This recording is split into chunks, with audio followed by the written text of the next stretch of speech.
जाता है, जब उनके चरित्र को उनका अध्ययन किया जाता है तो हम पाते हैं कि क्या किसी ने सोचा होगा कि बिहार राज्य अंतर्गत गम्हरिया ग्राम में संत सदगुरु महर्षि मेही के संतत्व प्राप्ति के कालखंड में ही बाबा देवी साहब के महापरिनिर्वाण के कालखंड में ही 20 दिसंबर 1920 ईस्वी को जिस दिव्य देव शिशु का जन्म हुआ, वही देव शिशु भविष्य में एक महान शक्ति और शांति का प्रतिमूर्ति बन जाएगा।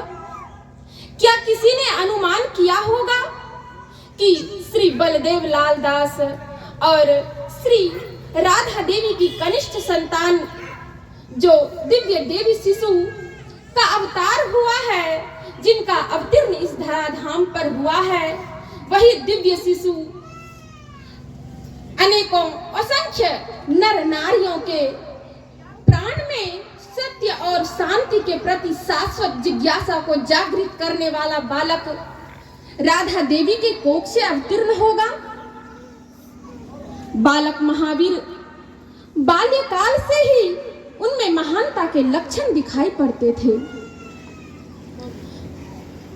संत सदगुरु महर्षि संत सेवी परमहंस जी महाराज आज जिनके जन्मदिन के शुभ अवसर पर आज हम लोग यत्र तत्र से एकत्र हुए हैं, उनकी जीवनी को जब अध्ययन किया जाता है तो हम पाते हैं कि बाल्यकाल में ही आपके पिता का देहांत हो गया था। आपके करुण विनोदी स्वभाव को देखकर तो हित सागर बाबू भी कहा करते थे। मिडिल स्कूल की शिक्षा प्राप्त कर आपने जैसे ही किशोरावस्था में प्रवेश किया, आपके पिता के स्वरूप तीन पिता के भाइयों का निधन हो गया। आपने अपने पिता स्वरूप पिता के 3 भाइयों को यौवनावस्था में ही मृत्यु को वरण करते देखा।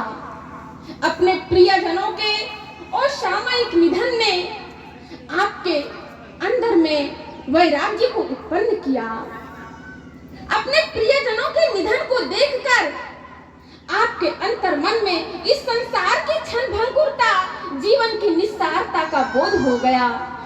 आपका मन रह कर किसी संत के शरण में जाना चाहता था।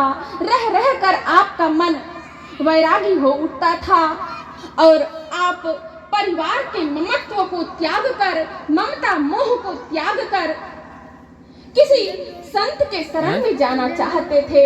आपके वैरागी स्वभाव को देखकर परिवार के लोगों ने आपको पारिवारिक बंधन में बांधने के लिए आपका विवाह करना चाहा, लेकिन आपके अंतर्गत जो वैराग्य उत्पन्न हुआ था, इस संसार की निस्सारता ने जिस वैराग्य को जन्म दिया था, उसने कभी आपको गृहस्थ जीवन व्यतीत करने की जिज्ञासा जागृत ही नहीं होने दी।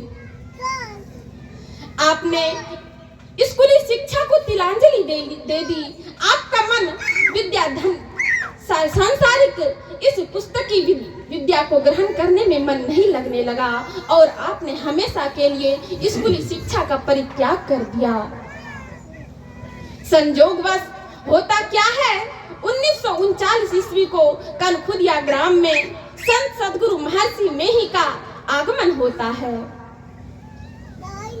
आपके संत समागम के लिए आपके व्याकुल नेत्रों ने जैसे ही आपके कानों तक यह खबर गई तो आप व्याकुल हो उठे और संत के दर्शन के लिए आपके मन को प्रेरित किया और संत सदगुरु महर्षि मेही परमहंस जी महाराज से उनके दर्शन के लिए आप निकल पड़े। आपके संत समागम के लिए व्याकुल आपके नेत्रों ने जैसे ही संत सदगुरु महर्षि मेही परमहंस जी महाराज के भव्य आकर्षक मुखमंडल को देखा, आपके अंतर की सारी श्रद्धा भक्ति उमड़ कर गुरुदेव के चरणों में समर्पित हो गई। यह क्या, आप तो केवल संत के दर्शन के मात्र आए थे, लेकिन गुरुदेव ने तो कुछ और ही विधान कर रखा था। आप गुरुदेव से दीक्षा देने और जीवन भर अपने चरण शरण में रहने की प्रार्थना करने लगे और उसी दिन से आपने अपना संपूर्ण जीवन गुरुदेव के चरणों में समर्पित कर दिया। जैसे भगवान श्री राम को हनुमान मिला था, स्वामी रामकृष्ण परमहंस को विवेकानंद मिला था, भगवान बुद्ध को आनंद मिला था, वैसे ही आज संत सदगुरु महर्षि में ही परमहंस जी महाराज को पुत्र के रूप में, धर्म पुत्र के रूप में संत सदगुरु महर्षि संत सेवी परमहंस जी महाराज की प्राप्ति हो गई और आपने उसी दिन से अपना संपूर्ण जीवन गुरुदेव के चरणों में समर्पित कर अपने जीवन को सफल बनाया।